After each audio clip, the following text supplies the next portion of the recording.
ಚುನಾವಣಾ ಆಯೋಗ ಈ ಬಗ್ಗೆ ನೀತಿ ಅನುಸರಿಸ್ತಾ ಇದೆ ಅಂತ ಕೂಡ ಕಾಂಗ್ರೆಸ್ ಒಂದು ಕಡೆ ಆರೋಪವನ್ನು ಮಾಡಿದೆ. ಇಲ್ಲಿ ಏನು ಹಾಗಾದರೆ ಈ ಬಗ್ಗೆ ಅಂದರೆ ಯಾವ ಥರ? ಮೀನಾಕ್ಷಿ ನಟರಾಜ ನಾಮಪತ್ರ ಆಯೋಗ ರಿಜೆಕ್ಟ್ ಮಾಡಿದೆ. ಇಲ್ಲಿ ಅಫಿಡವಿಟಲ್ಲಿ ಕ್ರಿಮಿನಲ್ ಕೇಸ್ ಅವರು ದಾಖಲು ಮಾಡಿಲ್ಲ ಇಲ್ಲಿ ಅಂತ ಉಲ್ಲೇಖ ಮಾಡಿಲ್ಲ ಅಂತ ಕಾರಣವನ್ನು ಕೊಟ್ಟಿದ್ದಾರೆ. ಇಲ್ಲಿ ನಿಮ್ಮ ಮೇಲಿರತಕ್ಕಂಥ FIR ಬಗ್ಗೆ ಮಾಹಿತಿ ಕೊಟ್ಟಿಲ್ಲ ಅಂತ ತಿಳಿಸಿದೆ ಇಲ್ಲಿ.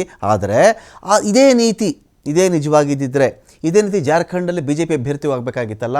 ಜಾರ್ಖಂಡ್ನಲ್ಲಿ BJP ಅಭ್ಯರ್ಥಿಗೆ ತಪ್ಪು ತಿದ್ದುಕೊಳ್ಳೋಕ್ಕೆ ಸಮಯ ಕೊಟ್ಟಿದೆ. ಇಲ್ಲಿ ನಿಮ್ಮ ನಾಮಿನೇಷನ್ ನಿಂತ ಪ್ರಾಬ್ಲಮ್ ಆಗಿಬಿಟ್ಟಿದೆ. ಇಲ್ಲಿ ತಪ್ಪು ಮಾಡಿಬಿಟ್ಟಿದ್ದೀರಾ, ತಿದ್ದುಕೊಳ್ಳಿ ಅಂತ ಸಮಯ ಹೇಗೆ ಕೊಟ್ಟರು ಇವರು?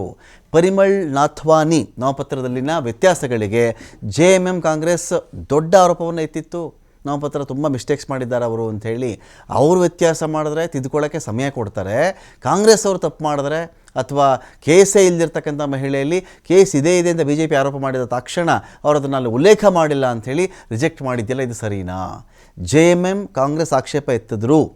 ಪರಿಮಳ್ ನಾಮಪತ್ರವನ್ನು 24 ಗಂಟೆಗಳ ಕಾಲ ಹೋಲ್ಡಲ್ಲಿ ಇಟ್ಟಿದೆ. ಅದು ತಪ್ಪನ್ನು ಸರಿಪಡಿಸಿಕೊಳ್ಳಲಿಕ್ಕೆ ಆಯೋಗ ಪರಿಮಳ್ ಅವರಿಗೆ ಒಂದು ದಿನ ಟೈಮ್ ಕೊಡುತ್ತೆ. ಹಾಗಾದರೆ ಮಧ್ಯಪ್ರದೇಶದಲ್ಲಿ ಮೀನಾಕ್ಷಿ ನಟರಾಜನ್ ಅವರಿಗೆ ಯಾಕೆ ಕೊಡಲಿಲ್ಲ ಇವರು? BJP ಅಭ್ಯರ್ಥಿ ಪರಿಮಳ್ ನಾಥ್ವಾನಿ ಅವರು ಮುಖೇಶ್ ಅಂಬಾನಿ ಕಂಪನಿಯ ಉದ್ಯೋಗಿ. ಈ ಬಗ್ಗೆ ಸಾಮಾಜಿಕ ಮಾಧ್ಯಮದಲ್ಲಿ ವ್ಯಾಪಕ ಚರ್ಚೆ ಕೂಡ ಆಗ್ತಾ ಇದೆ.